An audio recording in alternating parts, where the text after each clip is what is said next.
بسم اللہ الرحمن الرحیم۔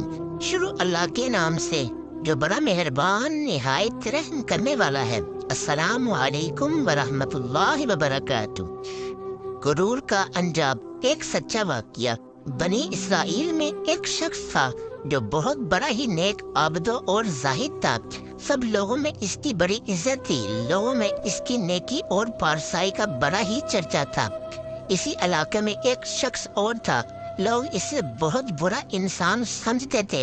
وہ تھا ہی ایسا بد عمل اور بد کردار، کوئی بھی اسے اچھا نہیں سمجھتا تھا۔ ایک روز اس گناہ گار شخص نے دیکھا کہ وہ نیک آدمی ایک میدان میں بیٹھا ہوا ہے، ہر طرف تیز دھوپ پھیلی ہوئی ہے، مگر اللہ کے اس نیک بندے پر ایک بادل کے ٹکڑے نے سایہ چھا کر رکھا ہے۔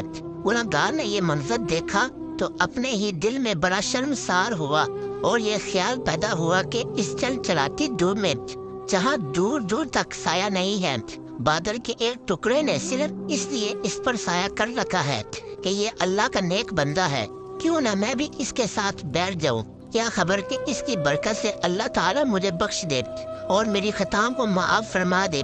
یہ شخص عابد و زاہد کے پاس گیا اور اس کے ساتھ سائے میں بیٹھ گیا۔ اس کے بیٹھتے ہی اس عابد و زاہد شخص کے دل میں خیال آیا کہ یہ اپنے زمانے کا بدترین گناہ گار اور پوری قوم میں بدنام شخص ہے۔ اس کے ساتھ تو کوئی بھی اٹھنا بیٹھنا پسند نہیں کرتا، یہ میرے پاس کہاں سے آ کر بیٹھ گیا۔ یہ خیال آتے ہی اس نے اس رسوائے زمانہ کو اپنے پاس سے اٹھا دیا۔ وہ گناہ گار شخص اٹھا اور چلا گیا، لیکن بادل کا وہ ٹکڑا بھی اس کے ساتھ روانہ ہو گیا اور اس کے سر پر یہ سایہ فغن ہو گیا۔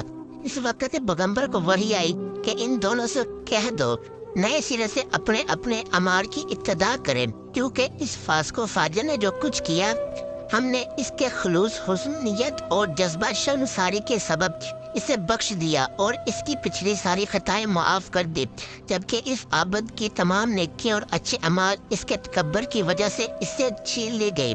ناظرین، امید کرتا ہوں آپ کو ہماری یہ مختصر سی ویڈیو پسند آئی ہوگی، تو پلیز ہو سکتے تھے اس ویڈیو کو لائک، شیئر اور ہمارے چینل کو بھی سبسکرائب کر دیں۔ ملتے ہیں نیکسٹ ویڈیو میں، تب تک کے لیے اللہ نگہبان۔